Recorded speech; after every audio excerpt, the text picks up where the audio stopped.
Hey everyone, my name is Bren Ryan. I am the head trainer, personal trainer, weight loss coach, precision nutrition coach at UCAN2 Weight Loss and Fitness.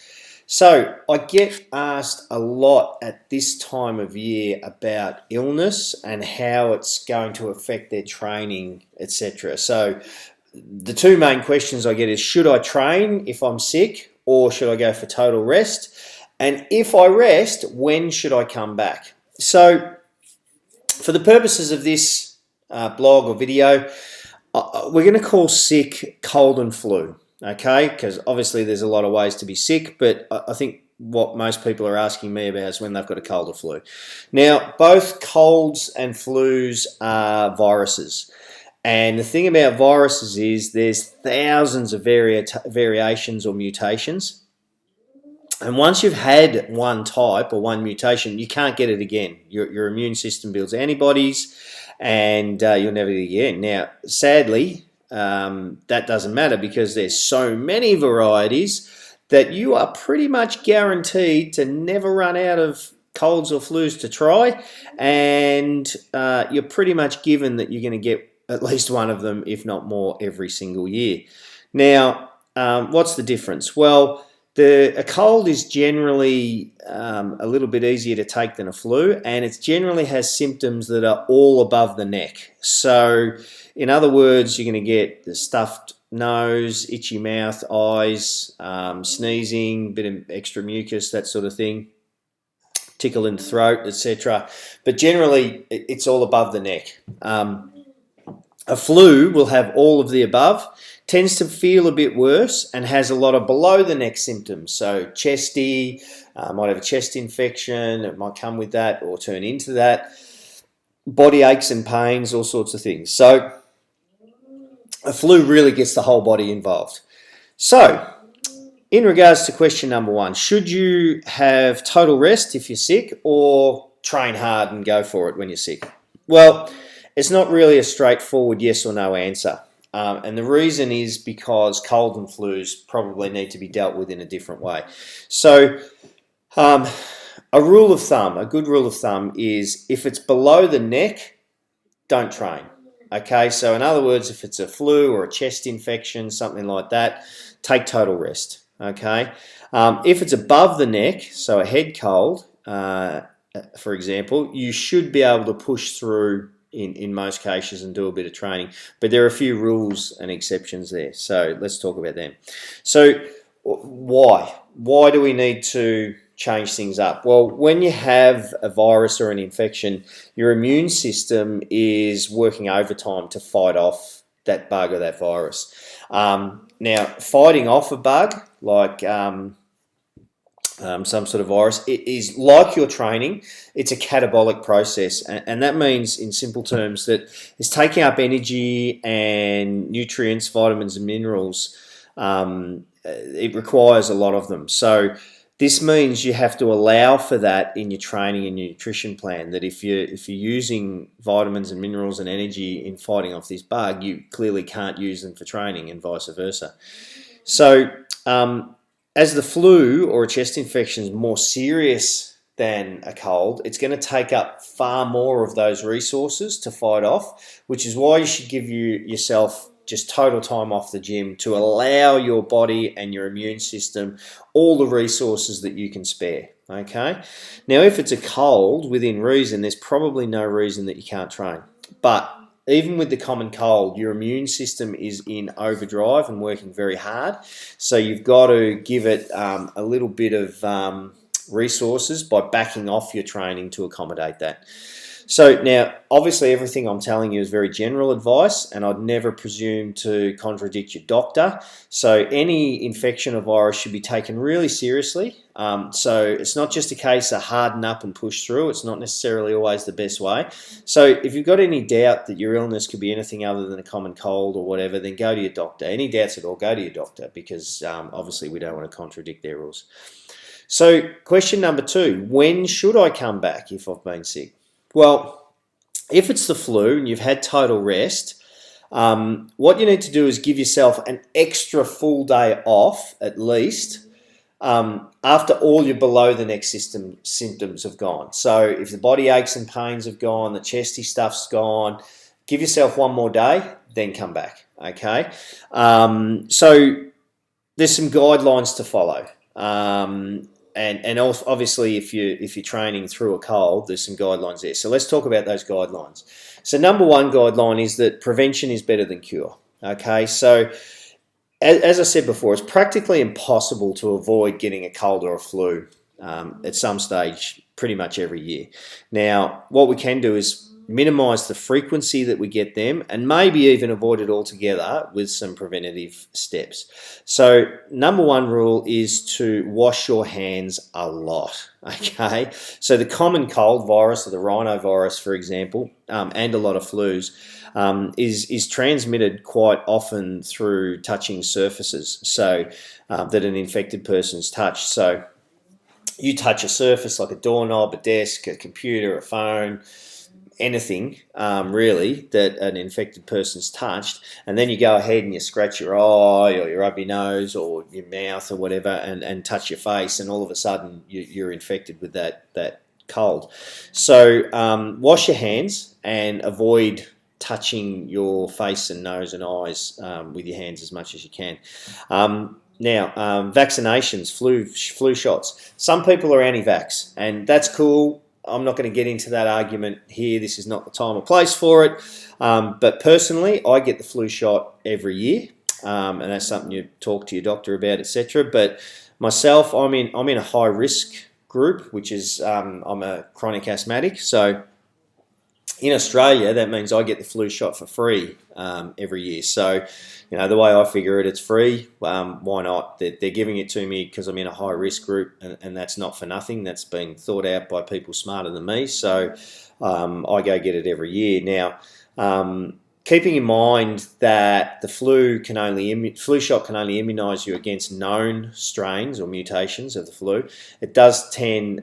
So even though you can still get the flu, and you can still get a different type of flu when you've had the flu shot, what I've found is it does lessen the effects of the flu if you do get it.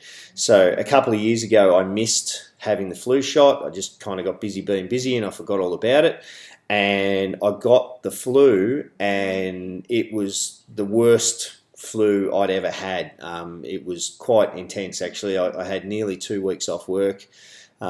Which, as a small business owner is practically unheard of.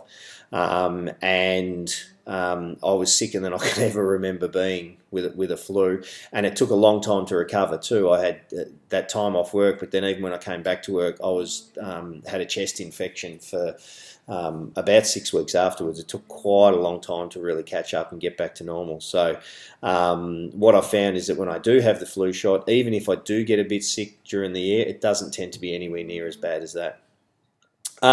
Okay, number two guideline you can do.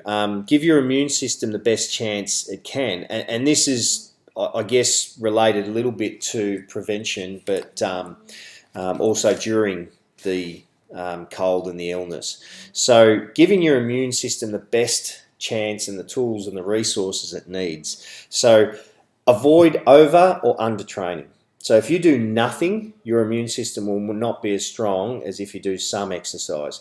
But if you overtrain, you will tend to knock your immune system around. Elite level athletes quite often get cold and flus because they're training so much that they do tend to knock themselves around a little bit, and they tend to have a lower immune system. So that can happen. So you want that Goldilocks zone, not too much, not too little, just right amount of exercise.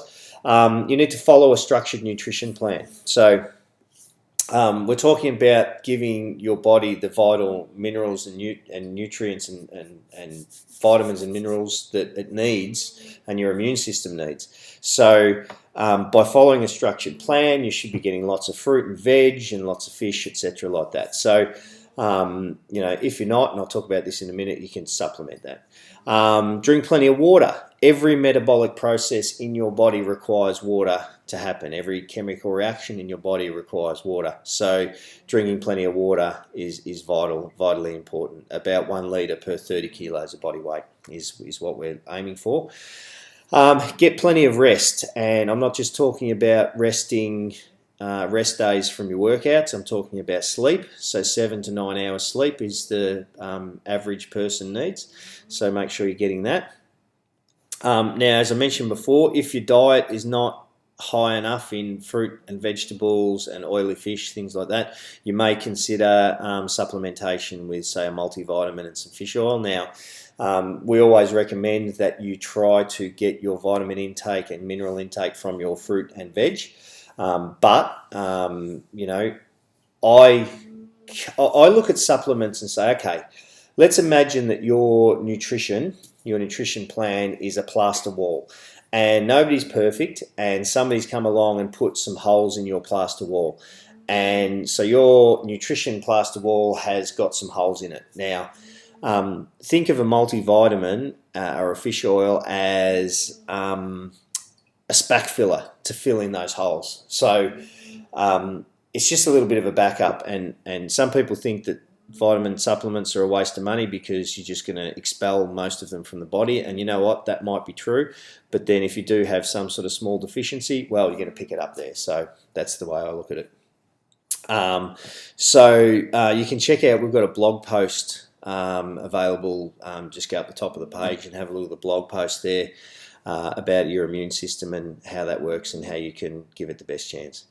Now, number 3, returning to training. Now, if your symptoms are all above the neck, then you should be okay to train, but do back it off a little bit. So take extra rest days. If you have, say, 1 rest day a week or 2 rest days a week, bump that up to 3 or 4, so only train 3 times instead of, say, 4 or 5.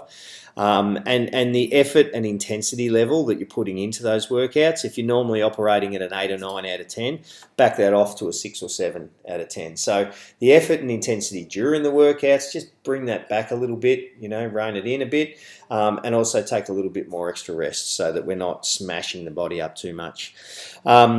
If your symptoms are below the neck, well, we know you take total rest until the below the neck symptoms are gone. Take that extra day off and return to training at a reduced effort and intensity. So again, once you've come back to training after a flu for the first week or so, back that 8 or 9, back that down to a 6 or 7. Most of all, listen to your body and the clues it's giving you. It can be really taxing on your energy systems and your immune system to train and to be ill. So if you come back to training and, you know, it's just not feeling right, you know, it just doesn't feel right, you know what, it probably isn't. So listen to your body and the clues it's giving you and take action on it. Now, there are a couple of other little pros and cons of training while sick. So I always find that if I've got a bit of a head cold in particular, that actually getting into training, even though I might not feel like it at the start, actually has me come away feeling a lot better. So I actually like getting in and doing a hard workout or feeling like I've done a hard workout when I've got a bit of a cold. It does actually make me feel a bit better, to be honest, because, you know, sitting around feeling sorry for yourself in a darkened room while you're watching Jerry Springer is not necessarily going to make you feel better than getting into a gym and that environment and the people around you, etc. Of course, that leads me to my next point, the people around you. Training while you're sick can actually lead to you spreading your germs around the gym. So, look, as we know, colds and viruses are quite often spread through touching surfaces, and in a gym, you've got lots of surfaces that have been touched by other people. So it's kind of an ideal place to pick up some viruses, okay? So at the end of the day, if you come in and you're sick, if you're at a stage of your cold that you're very mucousy, you're sneezing a lot, you might be coughing a lot, you got a lot of mucus action going on, you know, maybe that's a good day to stay home. Like maybe you need to wait until your symptoms have eased off just a little bit. So, you know, again, you got to kind of go with it a little bit. But if you're, you know, sneezing uncontrollably and got a lot of sniffing and touching your runny nose and that sort of stuff, guaranteed you're spreading that virus around to those surfaces. So, if you like that, you're probably better off staying home until your symptoms ease off just a little bit. Okay, guys. Well, look, I hope that answers your questions in regards to training while you're sick, or whether you should or not, and when you should come back. If you want to make any comment, you can do below, and you can ask any questions. You can also contact me for a free success session if you've got other questions not related to this topic and you want to talk about that and your goals. Other than that, you can contact us through Facebook on our Facebook page, UCAN2 Weight Loss. So, guys, I hope you've enjoyed that. I hope that was helpful, and I'm signing off for now. Have a great one.